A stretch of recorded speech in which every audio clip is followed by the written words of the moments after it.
기도하고 필요한 모든 것을 위해 간구하십시오. 언제나 준비된 마음으로 좌절하지 말고 다른 그리스도인들을 위해서도 기도하십시오. 또한 나를 위해서도 기도해 주십시오. 말씀을 전할 때 두려움 없이 담대하게 복음의 비밀을 말할 수 있도록 나를 위해 기도해 주십시오. 나는 복음을 전하는 자로서 사명을 받았습니다. 이제 나는 감옥에서 이 일을 합니다. 내가 옥중에서도 전해야 될 말씀을 담대하게 전파할 수 있도록 기도해 주십시오. 사랑하는 형제 두기고를 보냅니다. 그는 주님의 성실한 일꾼입니다. 내가 어떻게 지내며 무엇을 하는지 자세히 알려줄 것입니다. 그를 보내는 것은 우리의 사정을 알리기 위함이며 또한 여러분을 격려하기 위함입니다. 하나님 아버지와 주 예수 그리스도께서 믿음 안에서 사랑과 평안을 여러분에게 내려주시기를 기도합니다. 하나님의 은혜가 우리 주 예수 그리스도를 변함없이 사랑하는 여러분 모두에게 함께 하시기를 기도합니다. 할렐루야. 우리 하나님께 감사와 영광과 박수를 드리겠습니다. 가슴에 손을 얹고 믿음을 고백하고 말씀을 함께 듣도록 하겠습니다. 제가 먼저 고백하겠습니다. 하나님은 나를 사랑하십니다. 나는 그 사랑 안에 있습니다. 하나님은 오늘 나에게 말씀하실 것입니다. 그 말씀에 능력이 있습니다. 그 말씀에 생명이 있습니다. 내 마음을 하나님께 열겠습니다. 내 생각을 예수님께 집중하겠습니다. 들은 만큼 변합니다. 들은 만큼 행복해집니다. 오늘 저희가 에베소서 6장 18절 이하의 말씀을 나누려고 하는데 에베소서 그야말로 가장 마지막에 있는 말씀입니다. 지난 한 16주 동안 4달 정도 저희가 에베소서 말씀을 가지고 쭉 나누었는데 이제 그 4달의 모든 시간이 마지막으로 와서 에베소서에 대한 마지막 말씀을 나누려고 하고 이 말씀을 통하여서 정말 주님의 은혜가 오늘 말씀만이 아니라 지난 4개월 동안 있었던 에베소서를 통해서 주신 말씀이 기억나지고 또 마음에 경험되어지고 삶 가운데 능력이 되는 축복이 있으시기를 바랍니다. 저희가 지난 주일에는 거의 마지막 부분에 대한 말씀을 함께 나누면서 전신갑주에 대한 이야기를 나눴습니다. 기억을 해보시기를 바랍니다. 성경에서는 우리가 이 땅에 사는 것을 영적 전쟁이라고 말씀을 하고 있으면서 우리가 이 땅에서 어떻게 살아야 될 것인가에 대한 이야기를 하고 있습니다. 우리 대적은 눈에 보이는 사람들이 아니다. 하늘에 있는 악한 영들에 대한 것이다 말씀을 하면서 그러므로 우리가 사람이 우리 대적이 아니기 때문에 그리스도인으로서 용사답게 바르게 선다는 것은 하나님의 사람으로 바르게 서기 위해서는 사람의 방법이 아니라 하나님의 방법으로 살아가야 된다 이야기를 나누었습니다. 그리고 그를 위하여서 하나님께서 우리에게 전신갑주 무장할 수 있도록 각종 무기를 더하여 주셨는데 그 무장한 모습을 설명하면서 하나하나 되돌아보았습니다. 먼저 진리의 허리띠를 띠어야 되고 의의 흉배, 가슴을 보호하는 의의 흉배가 필요하고 평화의 복음의 신을 신고 믿음의 방패를 굳게 잡아야 하고 그리고 구원의 투구를 써야 하고 그리고 마지막에는 성령의 것 말씀을 가지고 나아가서 싸워서 승리해야 된다라고 말씀을 하였습니다. 그리고 이제 오늘 제가 보려고 하는 본문은 바로 그 뒤에 이어지는 본문인데 사도 바울은 이렇게 전신갑주에 대한 말씀을 하고 난 다음에 바로 이어서 이 모든 것 뒤에 기도에 대한 것을 덧붙이면서 설명을 하기 시작합니다. 이 기도에 대한 메시지는 지난주에 보았던 전신갑주에 있어서 아주 소중한 것이 하나 더해지는 것만이 아니라 에베소서 전체 6장까지 이르렀던 말씀의 마지막에 이르는 아주 마무리와 같은 말씀이니까 모든 말씀을 기억하면서 또한 사도행전 여기 나왔던 전신갑주에 대한 얘기를 기억하면서 함께 기도에 대한 말씀을 나누어 보려고 합니다. 기도는 마치 본부하고 연결되는 무전기와 같다라고 어떤 목사님이 설명한 내용을 들었는데 참 좋은 설명이다 생각이 들었습니다.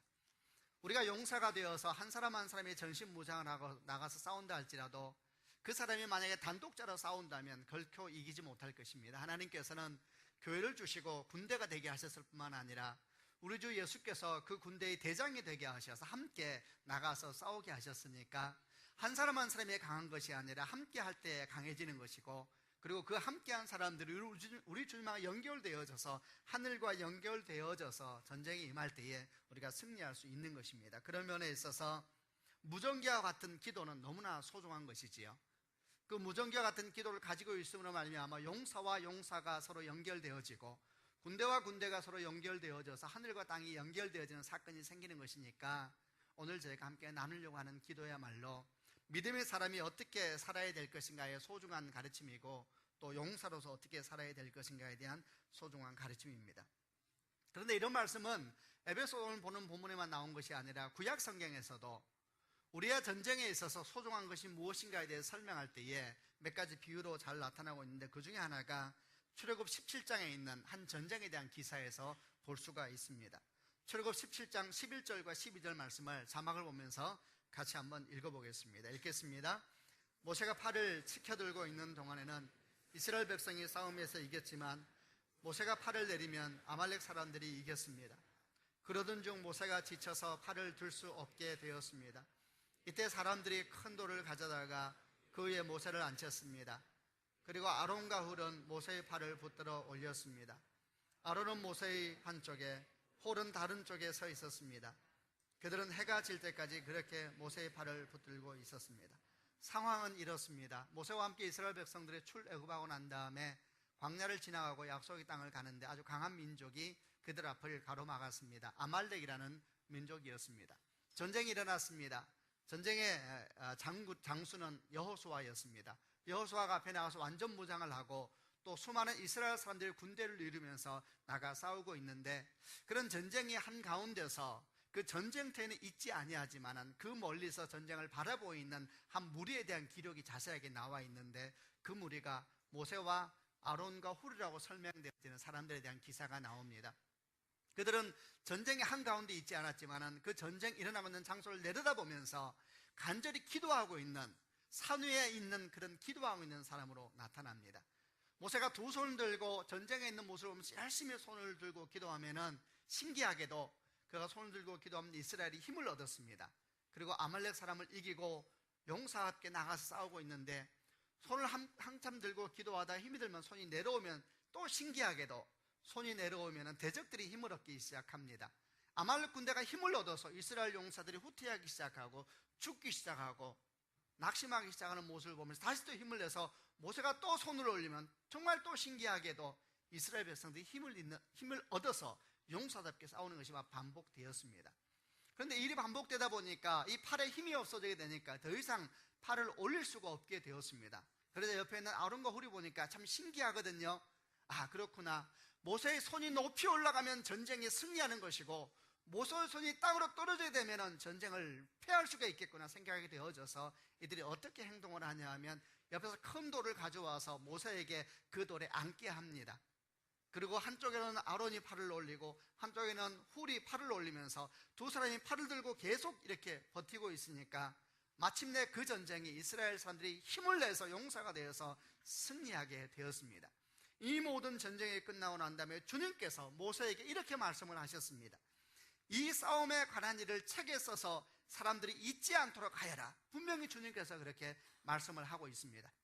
주님께서는 이 아말렉과의 싸움을 통해서 믿는 자들에게 말씀하고 싶은 메시지가 있었던 것 같습니다. 지금 이 상황을 잊지 말아라. 전쟁이 어디에서 결정되고 정말 중요한 것이 무엇인가에 대해서 잊으면 안 된다. 너가 손을 높이 들 때 이스라엘 백성들이 힘을 얻고 네가 손을 내릴 때 이스라엘 백성이 힘을 잃었다는 것을 잊어서는 안 된다. 그래서 이 일을 책에 적으라 그럽니다. 그리고 책에 적을 뿐만 아니라 사람들로 하여금 잊지 않도록 가르쳐 주어라. 이렇게 설명을 하고 있습니다. 그리고 그 말씀을 여러분과 저희가 지금 이렇게 영적 전쟁에 대해서, 기도에 대해서 나누는 말씀 가운데 저희가 기억을 하고 있는 것입니다. 이런 출애굽기의 기사나 오늘도 저희가 보려고 하는 에베소 6장에 있는 기사를 통해서 보게 되는 핵심 메시지는 무엇인가? 그것은 그리스도인의 삶에 있어서 우리가 용사답게 다 서기를 원합니다. 우리가 패배자가 아니라 주 안에서 승리자가 되기를 원합니다. 그리스도인 백성이 사는 것이 어떤 것이, 그것이 만약에 주 앞에 영광스러운 것이라면 그 영광을 제가 경험하기를 원하는 우리들에게 기도는 어떤 자리를 차지하는 것인지, 또 기도는 얼마나 중요한 것인가에 대해서 말하고 있는, 가르쳐주고 있는 메시지입니다. 오늘 제가 말씀을 보면서 그 말씀 속으로 좀 더 들어가 보려고 합니다. 그리고 우리가 어떻게 해서 기도해야 될 것이며, 그 기도로 말미암아 우리에게 주시는 하나님의 승리에 대해서 생각해보는 시간을 가져보려고 합니다. 먼저 18절 말씀을 같이 한번 읽도록 하겠습니다. 읽겠습니다. 성령 안에서 늘 기도하고 모든 것을 위해 간구하십시오. 언제나 준비된 마음으로 좌절하지 말고 다른 그리스도인을 위해서도 기도하십시오. 전쟁에 있어서 기도가 이렇게 중요한 것이다 라고 생각하게 한 뒤에 사도 바울은 이제 그 기도에 대해서 가르쳐주기 시작합니다. 굉장히 많은 내용이 나와 있습니다만, 오늘은 제가 특별히 기도하는 내용 가운데서, 사도 바울에 많아있던 내용 가운데서 성령 안에서 늘 기도하라 라는 말씀을 중심으로 하여서 이 기도가 가지고 있는 몇 가지 내용들을 살펴보려고 합니다. 사도 바울은 성령 안에서 늘 기도하라, 필요한 모든 것을 간구하라, 언제나 준비된 마음으로 좌절하지 마라, 이렇게 말을 하면서 성령 안에서 늘 기도하는 것에 대해서 분명히 말씀을 하고 있습니다. 성령 안에서 늘 기도하라, 이 말이 우리에게 주는 가르침은 성령 밖에서 하는 기도가 있다는 이야기죠. 더 나아가서 우리가 열심히 기도하기 원할 때 이 기도가 참 소중한 것이고 우리 승리에 있어서 굉장히 중요한 역할을 하는 것이기 때문에, 동시에 우리 기도를 기뻐하지 않는 영적 세력도 있다는 것을 가르쳐 주는 것입니다. 우리 기도를 공격하는 세력이 있다. 우리가 주 앞에 정말 바르게 기도하기를 원하고 신실하게 기도하기를 원하고 이 기도가 굉장히 중요한 것이구나 생각하면서 그 기도하면서 전심전력에서 나아가기를 원할 때에 그 일을 기뻐하지 않는 영적인 힘이 있다. 그 일을 기뻐하지 않는 영적인 영향력이 있다. 그런 세력이 있다 라고 말씀하고 있는 것입니다. 여러분, 맞습니다. 사단은 우리가 기도하는 것을 기뻐하지 않습니다. 보통 우리는 생각하기를 이렇게 생각을 합니다. 기도라는 것은 아주 개인적인 관계이다. 우리가 하나님 앞에 기도한다는 것은 하나님과 나의 개인적이고 친밀한 관계이다 라고 생각을 합니다. 맞는 이야기죠. 그런데 이 생각에서 우리가 잘못하면 실수하기 쉬운 것이, 그러므로 하나님과 나의 친밀한 관계 속에서 기도가 일어나는 것이기 때문에 이런 개인적인 관계 속에서 일어나는 기도는 사단이 공격할 수 없다라는 생각을 하면 그것은 잘못된 것입니다. 분명히 사단은 공격을 합니다. 기도를 기뻐하지 않는 그는 우리가 기도할 때 공격할 뿐만 아니라 또 기도가 잘못되도록 온갖 방법을 다해서 일하고 있다는 것이 성경에 반복되는 가르침입니다. 어떻게 공격을 하겠습니까? 먼저는 기도하지 못하게 방해를 합니다. 기도해봤자 무슨 소용이 있더냐? 결국 하나님 뜻대로 다 하지 않느냐? 하나님 원하시면 결국 주께서 하실 거야. 네가 기도한다 해서 아무 역사가 일어나지 않아. 이런 생각을 우리에게 가르쳐 주므로 말미암아 내가 기도하는 것이 별 영향력이 없을 것 같고 중요하지 않은 것 같던, 성경에 전혀 맞지 않는 생각들을 우리의 생각 속에 뿌리므로 말미암아 기도하지 못하게 하는 일을 하는 것입니다. 근데 그럼에도 불구하고 믿는 사람들이 용기를 내서 내가 기도해야 되겠다라고 생각하면 기도 자체에 대해서 방해하기 시작합니다. 기도의 방향을 흐트러 버리기 시작하고, 더 나아가서는 기도의 순수성에 대해서 막 훼손하기 시작합니다. 실제로 성경은 그 일에 대해서 경고를 하고 있습니다. 마태복음 6장 5절과 7절 말씀에 이런 말씀이 있습니다. 기도할 때 위선자들처럼 하지 마라. 그들은 사람들에게 보이려고 회당이나 길모퉁이에 서서 기도하기를 좋아한다. 내가 너에게 진정으로 말한다. 그들은 이미 자기 상을 다 받았느니라. 기도할 때 이방 사람들처럼 아무 의미 없는 말을 되풀이하지 마라. 그들은 많이 말해야 하나님께서 들어주실 것으로 생각한다. 이 이야기는 당시 기도를 형식화시켜버리고 기도를 자기 신앙의 자랑거리로 만들어버렸던 바리새인들의 기도에 대해서 주께서 경고하고 있는 이야기입니다. 그들의 기도를 잘 보아라. 기도가 문제가 있는 것이다. 그들은 기도하긴 하되 사람들에게 보여주기 위해서 기도하는 사람이다.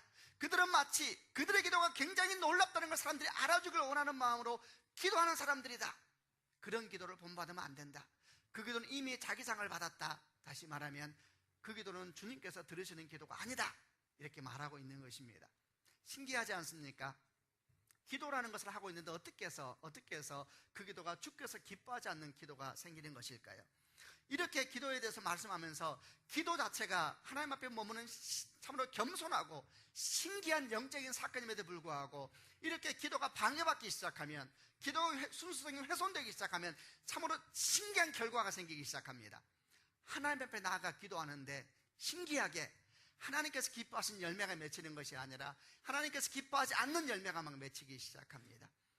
하나님 앞에 기도하는 것은 아름다운 것이고 놀라운 것인데 정말 신기하게도 거기에서 혼돈이 일어나기 시작하고 교만이 일하기 시작하고 이런 사람들은 언제부턴가 기도가 자랑이 되기 시작하고 더 나아가서 기도하면서 감사하는 것이 아니라 자기 기도가 너무 뿌듯하니까 기도하지 않는 사람이 막 한심을 보이기 시작하고 정죄하는 일까지 생기기 시작하는 하나님의 이름으로 기도하면서 하나님께서 기뻐하지 않는 열매가 생기는 신기한 일이 생기게 되는 것이지요. 반복되는 성경의 원리 중에 하나는 열매로 나무를 아는 것입니다. 그가 열심히 기도하지만 그 기도를 통하여 그가 하나님께서 기뻐하지 않는 모습을 보여주면 뭔가 문제가 생긴 것입니다. 성경은 말하기를 그런 걸 어떻게 설명하냐면 밤사이에 사단이 와서 가라지를 뿌렸다 그럽니다. 그가 와서 우리도 모르는 사이에 기도의 순수성을 훼손하고 공격을 했다는 것입니다.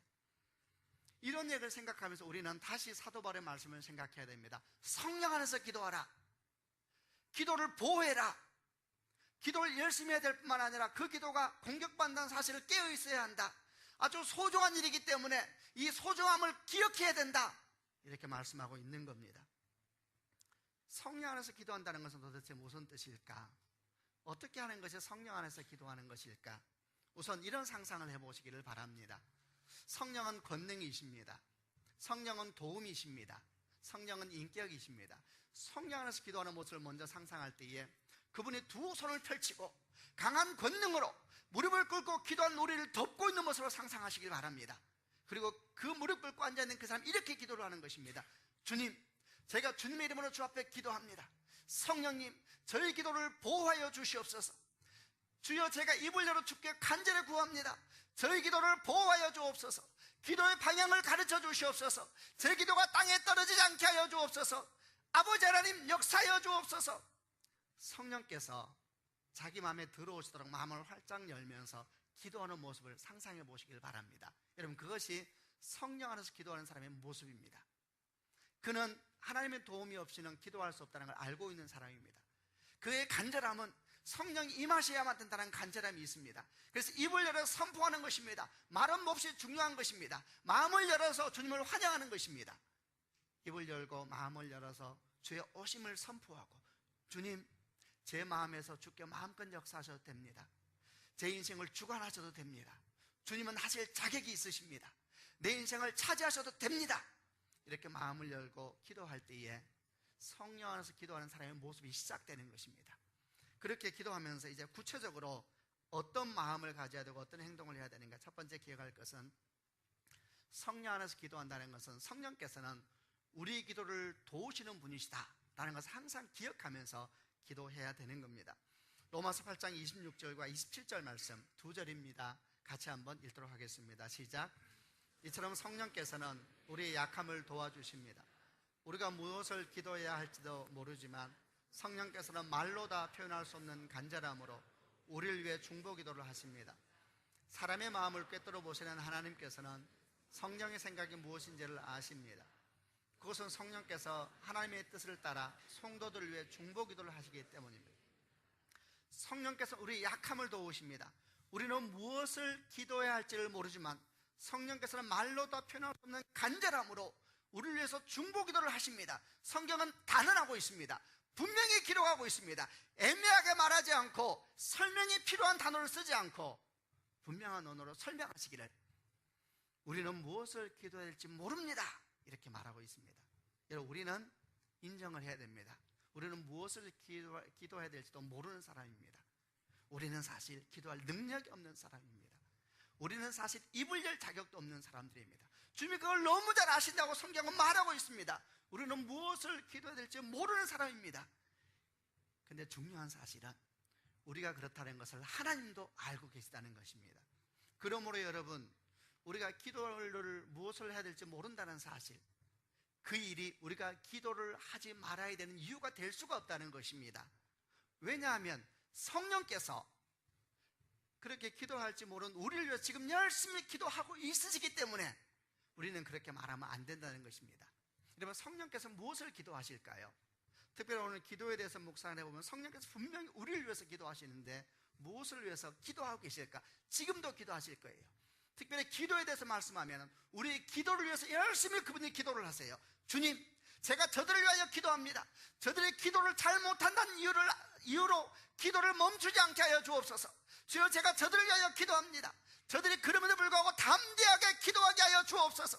성령이 막 기도를 한다는 거예요. 너무 기가 막히지 않아요? 성령이 기도를 합니다. 주님, 저가 기도 열정을 놓치지 않게 하여 주옵소서. 말할 수 없는 탄식으로, 성경은 말하고 간절함으로, 표현할 수 없는 간절함으로 성령이 막 기도하고 있다, 그렇게 말을 하고 있습니다. 막 기도하고 계세요. 성령 안에서 기도한다는 것은 무슨 말씀일까? 이걸 믿는 것입니다. 지금 성령이 나를 위해서 이미 길을 열어놓으셔서 내 입술에 말의 권능이 있는 것이 아니라 성령이 나를 위해서 일하고 있다는 것입니다. 그러므로 만약에 우리가 이런 성령의 간절한 기도를 믿는다면 우리는 기도해야 합니다. 우리는 무엇을 믿어야 하는가? 내 입술이 말이 너무나 보잘것없어도, 그 내용이 너무나 한심해도, 내가 말하면서 도대체 주어가 무엇인지 목적어가 무엇인지를 몰라도 내 마음을 내가 표현을 못하잖아요. 자기 마음을 어떻게 자기가 알아요?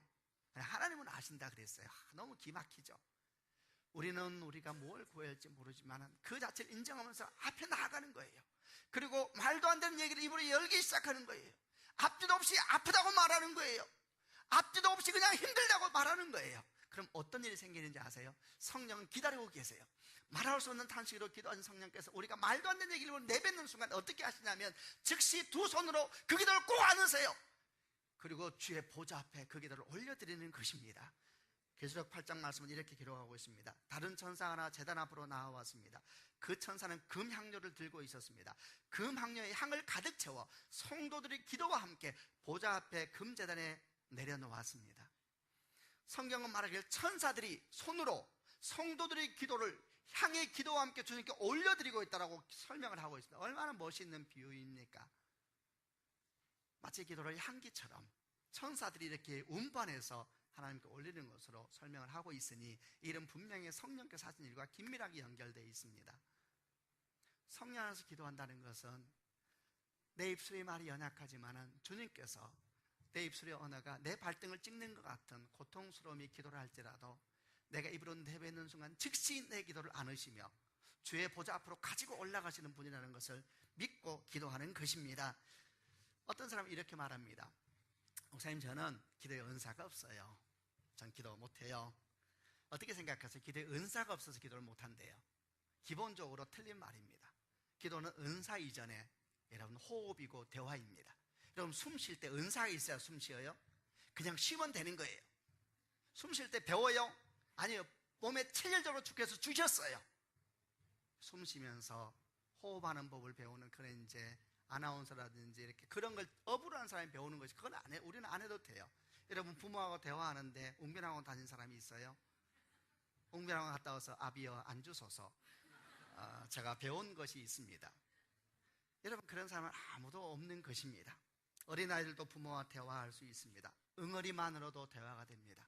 눈을 쳐다보는 것만으로 대화가 됩니다. 우리가 모두 동의하는 것처럼 대화는 기술이 아니라 관계이고 그것은 사랑이기 때문에 그렇습니다. 기도도 똑같습니다.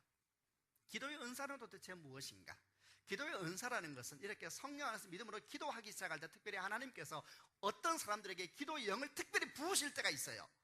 막 기도에 대한 거룩한 부담이 감당할 수 없이 내리는 사람이 있어요. 그리고 기도를 막 열심히 더 하고 싶어서 하는데 막 어려움이 없어요. 막 게다가 하나님께서 막 은사를 부어주세요. 기도를 더 해야 돼. 그럴 때 은사라 그러는 거예요. 우리 모두는 다 기도하도록 부름을 받았습니다. 아멘. 우리는 지금 이렇게 호흡하듯이 대화하듯이 우리 성령께서 여러분의 말할 수 없는 간절함으로 지금 여러분에서 기도하고 계십니다. 여러분 입을 열어서 내뱉는 순간 그걸 안아서 주의 보좌 앞에 상달하기 위해서 여러분 앞에 있는 성령이 너무 당황하지 않도록, 얘는 도대체 내놓는 것이 없어, 맨날 하는 얘기가 당황스러운 얘기만 해, 도대체 주께 하나님께 들을 게 없어.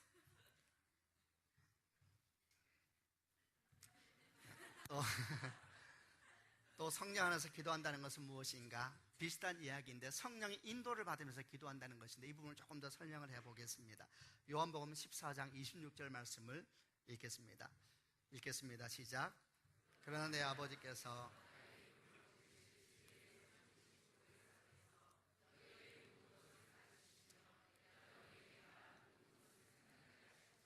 우리 주님께서는 성령에 대해서 말씀을 하셨습니다.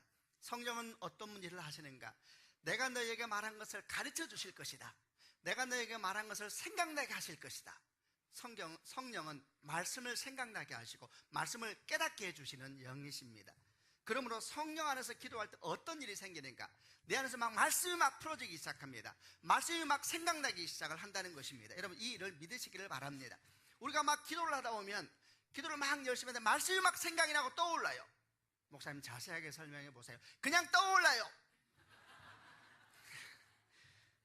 말씀이 떠올라요. 말씀이 막 생각이 나요. 성령은 생각을 통해서 일을 많이 하십니다. 막 떠올라요. 그럼 어떤 일이 생기는지 아세요? 기도가 확신이 되기 시작해요. 내 기도가 지금 방향이 맞는 것이구나. 내 기도가 지금 약속을 붙드는 기도가 되는 거예요. 말씀이 생각나면서 기도가 힘을 받기 시작해요. 말씀이 막 풀어지기 시작해요. 옛날에 들을 때 무슨 말인지 몰랐는데 막 기도하는데 갑자기 그 말씀이 이해가 되는 거예요. 막 그게 성령 안에서 기도할 때 생기는 일이에요. 제가 아는 어떤 한 전도사님은 전도사님으로 부름받기 전에 막 성령이 충만했어요. 기도를 하는데 막 생각들이 막 말씀들이 막 떠오르는데 이분이 말씀을 모르니까 문제는 이거 말씀을 막 그냥 떠오르는 생각을 가지고 막 기도했대요. 나중에 신학교를 가보니 성경에 다 있더래요. 성령 안에서 기도하면 말씀이 막 일을 하기 시작한다는 거예요. 여기서 뭘 배워야 하겠습니까? 그것은 그렇구나. 말씀을 다 떠오르면 말씀을 배울 필요가 없구만. 이런 것은 합당한 적용이 아니에요. 말씀이 마음에 가득한 사람은 성령 안에서 기도할 때 큰 유익이 있는 거예요. 말씀이 가득하지 않은 사람은 어떤 일이 생기냐? 말씀이 떠오르는데 그게 하나님의 말씀인지 지 생각인지 몰라요. 그래서 그냥 지나가 버려요. 붙들어야 될 약속인데. 그러나 평소에 말씀을 마음속에 많이 가까이 하는 사람, 말씀을 읽고 말씀을 묵상하고 설교를 들을 때 귀를 기울이고 이런 사람 말씀이 막 쌓여가는 거예요. 그러면 기도할 때 그 말씀이 막 일을 시작해요. 그러면 기도가 힘을 받기 시작해요. 내 기도가 지금 정확하게 가고 있어. 내 기도가 지금 땅에 떨어지지 않고 있어. 자신감이 생기기 시작하고 확신이 들기 시작하는 것이죠. 사랑하는 여러분, 말씀 안에 많이 머무셔야 돼요. 말씀을 붙들고 기도하는 연습을 자꾸 해야 돼요. 그게 성령 안에서 기도하는 것을 연습하는 것입니다. 성령 안에서 기도하는 걸 신비하게 생각하지 마세요. 성령이 진짜 일을 하세요. 떠오른다니까요.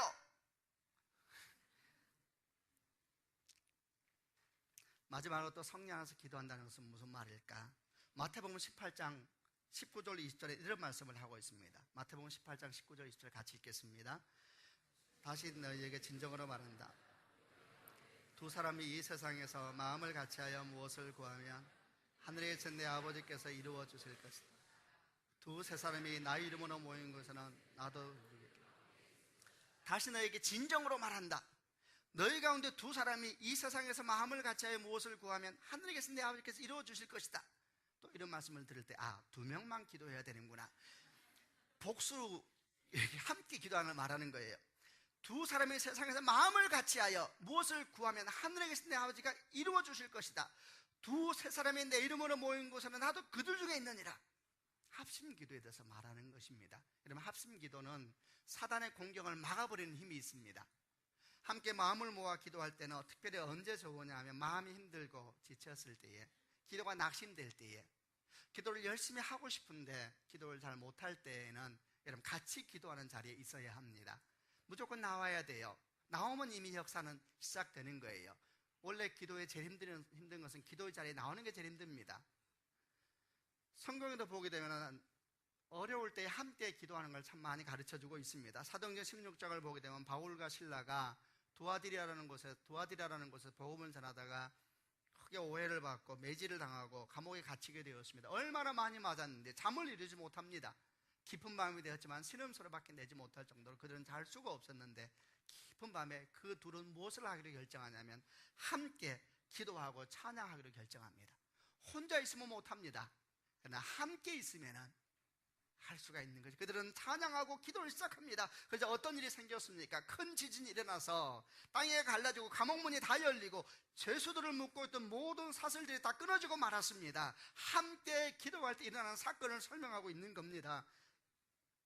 예수께서 승천하시고 난 뒤에 제자들에게 말씀하셨습니다. 예루살렘을 떠나지 말고 기도하라. 그들은 그 말이 무슨 말인지 알았습니다. 함께 모여 기도하라는 것이구나. 그들은 다락방에 모였습니다. 그들은 두려웠습니다. 주의 부활을 보았지만은, 놀라운 기적을 보았지만 두려움이 떠나지 않았습니다. 성령이 그와 함께 하지 않은 전이었습니다. 그들은 함께 모였습니다. 두려울 때는 함께 모여야 합니다. 함께 모여서 그들은 힘을 다해서 기도했습니다. 성령님 우리에게 임하여 주옵소서, 우리 기도를 응답하여 주옵소서. 그들은 서로가 힘을 다했습니다. 내가 지칠 때 옆에 있는 사람이 힘을 내주고, 옆에 있는 사람이 지치면 내가 힘을 내고, 열심히 함께 힘을 모아 기도하자. 어느 날 성령이 그들에게 불처럼 임하기 시작하고 바람 같은 역사가 그에게 임한 것입니다. 여러분, 성령 안에서 기도하는 것은 신기한 것이 아닙니다. 아주 쉬운 것입니다. 믿음으로 기도하고 힘을 모아서 기도하고, 성령 이미 나를 위하여 지금 힘을 다하여 기도하서 믿으면서 기도 일을 시작해 보는 겁니다. 그럼 하나님께서 그 기도에 기름을 부으시고 불을 붙여주실 것입니다. 이렇게 사도 바울은 전신갑주의 무장을 하고 있는 그리스도인은 우리들에게 기도해야 된다. 그렇지 않으면 그 모든 무장이 각계 전투가 되게 될 것이고 결국 승리 못한다, 이렇게 말씀하셔서 그 뒤에 더 나아가서 기도에 대해서 또 다른 것을 더하시면서 설명을 하기 시작하는데, 그것이 18절 후반부로 이렇게 나옵니다. 다른 그리스도인들을 위해서도 기도해 주십시오. 그리고 19절 20절에는 말씀이 이렇게 나오는데, 19절과 20절 말씀은 같이 한번 읽도록 하겠습니다. 읽겠습니다.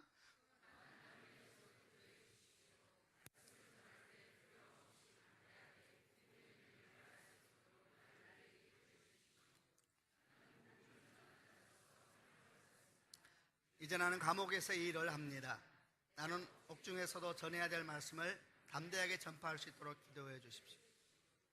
사도 바울은 성령 안에서 기도하라, 그 다음에는 서로를 위해서 기도해야 된다 라고 말하면서 자기 기도 제목을 말하기 시작합니다. 나를 위해서 기도해 달라. 그런데 이 나를 위해서 기도해 달라는 기도의 제목이 아주 구체적입니다. 다시 말하면 인사치레로 한 얘기가 아니라는 겁니다. 말씀을 전할 때 두려움 없이 담대하게 복음의 비밀을 말할 수 있도록 기도해 주십시오. 나는 복음을 전하는 자로 사명을 받았습니다. 이제 나는 지금 감옥 안에 있습니다. 내가 감옥에서 일을 해야 되겠습니다. 내게 용기를 달라고 기도해 주십시오. 여러분, 사도 바울의 기도 제목의 요청을 보면서 어떤 마음이 드십니까? 예, 맞습니다. 그 또한 지극히 약한 사람이라는 것을 보여주고 있는 기도의 제목입니다. 그가 얼마나 대단한 사람이었습니까? 그가 얼마나 위대한 사람이었습니까? 그는 정말 용사였습니다. 두려운 것이 없는 사람이었고, 복음을 위해서라면 누구를 만나는 것도 무서워하지 않았고, 어디를 가는 것도, 어떤 일을 하는 것도 두렵지 않았습니다. 그러나 오늘 사도 바울은 자기 안에 있는 두려움에 대한 얘기를 솔직하게 기도 제목으로 내놓고 있습니다. 두려움 없이 담대하게 복음을 전하도록 기도해 주십시오. 두려움이 있다는 이야기죠. 나는 지금 감옥 안에 있습니다. 옥중에서 전해야 될 말씀을 전할 수 있도록 기도해 주십시오. 옥중에 있는 것이 자기를 눌러버릴까 두렵다는 것이지요. 그는 용사처럼 담대하지만 하나님의 은혜가 필요한 사람이었고, 그 또한 다른 사람의 기도가 너무너무 필요한 사람이었습니다. 여러분, 서로에게 기도가 필요하지 않은 사람은 아무도 없습니다. 오늘 사도 바울의 모습이야말로 하나님의 사람의 모습입니다. 자신의 연약함을 부끄러워하지 않고 나눌 수 있는 사람, 자신을 위해서 기도를 요청하면서도 다른 사람을 위한 기도를 쉬지 않는 사람, 그 사람이 하나님의 사람입니다. 그리고 그런 사람들이 모여있는 공동체가 하나님의 공동체이고 교회인 것입니다. 이 세상에서 자기 연약함을 자랑할 수 있는 공동체가 과연 있겠습니까? 저는 없다고 생각합니다. 가정도 연약함을 마음대로 자랑할 수가 없습니다. 아비는 아비로서 굳게 서 있어야 합니다. 모든 자녀들이 아버지 뒷모습만 보고 있으니 그는 울고 있어도 어깨를 펴고 있어야 되고, 당황하면서도 든든하게 걸어가고 있는 것처럼 해야 될 때가 얼마나 많습니까? 어미도 마찬가지입니다. 낙심되고 우울한 마음이 있어도 아이들을 만날 때는 활짝 웃어야 됩니다. 혼자 울 때는 방 안에 가서 울어야 되지 않습니까? 사실은 생각해보면 이 세상에 있는 공동체에서는 자기 연약함을 다 낼 수가 없습니다. 그러나 성경은 말씀하시기를 교회만은 연약함을 자랑할 수 있는 공동체가 되어야 된다 그랬습니다. 오직 교회만은, 심지어 성경은 말하기를 교회는 자기의 강함을 자랑하는 공동체가 아니고, 자기 힘을 자랑하는 공동체가 아니고, 자기 부유함을 자랑하는 공동체가 아니다, 분명히 말씀을 하고 있습니다. 예레미야 9장 23절 말씀에 여호와께서 이렇게 말씀하셨다. 지혜로운 사람은 자기 지혜를 자랑하지 말라. 힘 있는 사람은 자기 힘을 자랑하지 말라. 부유한 사람은 자기 부유함을 자랑하지 말라. 오직 자랑하고 싶은 사람은 나를 깨닫고 나를 아는 것을 자랑하고 나 여호와가 자비롭고 공평하다는 것을 자랑하고 내가 땅 위에서 올바른 일만 한다는 것을 자랑하라. 고린도서 12장 10절 말씀 사도 바울은 이렇게 말합니다. 그러므로 나는 약할 때나 모욕을 받을 때나 궁핍하게 될 때나 핍박을 받을 때나 어려움이 있을 때나 그리스도를 위해서 기뻐합니다. 왜냐하면 나는 약할 그때에 강하기 때문입니다. 나는 나의 약함을 자랑합니다. 왜냐하면 내가 약할 때에 주님은 강하시기 때문입니다. 나는 나의 강함을 자랑하지 않습니다. 나는 약합니다. 그러나 주님이 강하시니 나는 두려워하지 않습니다. 그게 하나님의 사람입니다. 나는 당신의 기도가 필요합니다. 날 위해서 기도해 주십시오. 내가 이렇게 힘이 듭니다. 말할 수 있는 사람, 믿음의 사람입니다. 이렇게 서로를 향한 부족함을 나눌 수 있는 공동체라면 당연히 그 공동체에서는 서로를 향한 기도도 꽃피게 될 것입니다. 여러분, 아름다운 기도가 흐르기 위해서는 연약함이 부끄럽지 않은 공동체가 되어야 합니다. 살아있는 기도가 흘러가기 위해서는 그 교회의 영성이, 그 공동체의 영성이 서로의 부족함을 수치로 여기지 아니하고 서로의 연약함을, 부끄러움을 보지 않는 영적인 깊이가 있어야 하는 것입니다. 그럴 때에 그 공동체에는 서로를 향한 중보기도가 아름답게 흐르기 시작하는 것입니다. 누구에게 기도를 요청할 수 있을까? 성경은 분명히 말합니다. 시편 8편 2절 말씀에 주께서는 어린이들과 젖먹는 아기들이 주님께 찬양을 올리도록 하셨습니다. 주님께 대항하는 원수들과 적들과 보복하려는 자들을 침묵시키기 위해서입니다. 어린이들과 젖먹는 아이들을 통해서 입을 열게 하셔서 주께 찬양하게 하셨습니다. 그러므로 알면 대적이 입을 다물게 만드셨습니다. 이렇게 말씀을 하고 있습니다. 젖먹이들에게도 기도를 요청할 수가 있습니다. 항상 기억하세요. 여러분 자녀에게 기도해달라 그러세요. 무릎을 꿇고 내 아들아 날 위해서 기도를 해줘. 엄마가 지금 기도가 필요해. 엄마에게 용기를 달라고 기도해줘. 네가 기도해주면 엄마 일어날 수 있어. 아빠를 위해서 기도해주지 않을래? 오늘 아빠가 좀 힘들어 보이는데 우리가 기도하면 아빠가 힘을 낼 거야. 나는 네가 기도해야 될 것 같아. 성경을 펴면서 봐. 어린이와 젖먹는 아이들 입을 통해 찬양을 받는다 그랬잖아. 글 못 읽으면 읽어주면서. 너무 어리면은 못 읽으니까 재미없나요? 여러분, 예수님은 겟세마네 동산에서 자기를 곧 배신할 제자들에게 기도를 요청하셨습니다. 얼마나 위대합니까? 여러분, 주님도 위대하지만 기도는 너무너무 위대한 것이라는 걸 보여주는 것입니다. 곧 자기를 배신할 제자들, 자기를 떠나갈 제자들에게 기도를 요청합니다. 주님은 알았던 것이죠. 기도의 능력은 하는 사람에게 있는 것이 아니라 듣는 분에게 있다는 것을. 기도를 요청해야 되는 것입니다. 서울드림교회, 사랑하는 서울드림교회가 우리의 약함을 기꺼이 내놓을 수 있는 공동체가 된다면 서로를 위해서 기꺼이 기도할 수 있는 아름다운 기도 공동체도 될 것입니다. 셀이 그래야 되고 큐티 나눔방이 그래야 하고 성경 공부하는 그룹이 그래야 되고 각 사역팀이 그래야 되는 것입니다. 그런데 이런 일들이 주의 성령 안에서 잘 이루어지기 위해서는 우리가 항상 깨어 있어야 됩니다. 그것은 개인의 약함을 나누고 부족함을 나누고 그리고 기도 제목을 나눌 때 그것을 다른 사람에게 흘러보는 일에 대해서는 아주 경계하고 조심해야 된다는 것입니다. 한 지방교회에, 시골교회에 사모님이 계셨습니다. 작은 지방교회니까 얼마나 힘든 일이 많았겠습니까? 힘이 들고 지치고 어려운데 서울에 있는 몇 분의 사랑하는 사람들 이렇게 얘기를 들어보니까 기도 모임을 하고 있다는 얘기를 듣고 한 달에 한 번씩 그 기도 모임을 참여하기 시작했습니다. 지방에서 먼 곳이니까 마음껏 이야기를 해도 되고 힘들면 힘들다 그러고 기쁘면 기쁘다 그러고 때로는 눈물을 흘리기도 하고 때로는 서로 축복도 하면서 기도하면서 잘 했습니다. 그런데 몇 개월 지나서 야단이 났습니다. 야단이 난 이유가 서울에서 한 이야기가 그 지방교회에도 흐르기 시작했습니다. 참 기가 막힌 일이 생긴 것입니다. 당연히 그 사모님은 그 모임을 떠났지만 문제는 모임을 떠남으로써 끝나지 않게 되었습니다. 도대체 어떻게 이런 일이 생겼을까? 함께 기도하고 있는 분들 중에 그 사모님 얘기를 들으면서 마음이 안타까운 분이 있었어요. 그래서 어떤 한 분한테 그냥 무심코 얘기를 한 겁니다. 그냥 얘기만 하면 되는데 교회 이름도 말씀하시면서 자세하게 설명을 하셨습니다. 그런데 마침 그 사람이 돌고 도는 관계 속에 그 지방에 교회 다니는 사람이 있었던 거예요. 그래서 이 사람 들은 사람이 그 사람에 전화해서 좋은 마음이었겠죠. 좀 잘해라. 사모님이 얼마나 힘들면 서울까지 오셔서 이렇게 오시겠냐. 그렇게 말을 했습니다. 그러나 말이 흐르기 시작합니다. 사모님이 서울까지 가서 울고불고 한다고. 그분은 울고불고 안 했습니다. 울었습니다. 근데 울고불고 한다고 말이 퍼져가지고, 여러분 모두 알다시피 말이라는 것은 절대 말하는 사람이 말로 흐르지 않습니다. 듣는 사람이 이해한 대로 흐르게 돼 있지요. 더해지고 더해져서 풍지박산이 나고, 아파서 아프다 그랬는데 정죄가 되기 시작하고, 교회가 그냥 야단이 나고. 교회는 자기 약함을 자랑하고 부족함을 부끄러워하지 않을 수 있는 곳이어야 합니다. 서로를 위해서 기도 제목을 나누고 서로가 안아주는 공동체여야 합니다. 그런데 이 일이 아주 소중한 만큼 이런 일 가운데 사단이 공격할 수 있다는 걸 항상 기억해서 언어를 조심하고 행동을 조심하고 부족함을 안아주되 자기만 안으면 되고 옆에 사람들 흘러보내지 않으면서 가야 되는 것입니다. 서울드림교회가 지금 만 4년이 아직 안 됐습니다. 하나님께서 많은 부흥을 주셨습니다. 좋은 일이고 감사한 일이지만 참 조심해야 됩니다. 기도가 쌓여지는 높이보다 부흥이 먼저 일어나면 어떤 일이 생길까? 역사적으로는 경계하고 있습니다. 보통 교만하게 되어 있습니다. 어디 가서 말하고 싶어서 그냥 안달이 날 수밖에 없습니다. 저도 똑같습니다. 경계해야 됩니다. 하나님께서 은혜를 주실 때에 지혜로운 사람들은 자기 앞에 주 앞에 더 겸손했습니다. 하나님께 은혜를 주실 때에 더 금식하며 아파했습니다.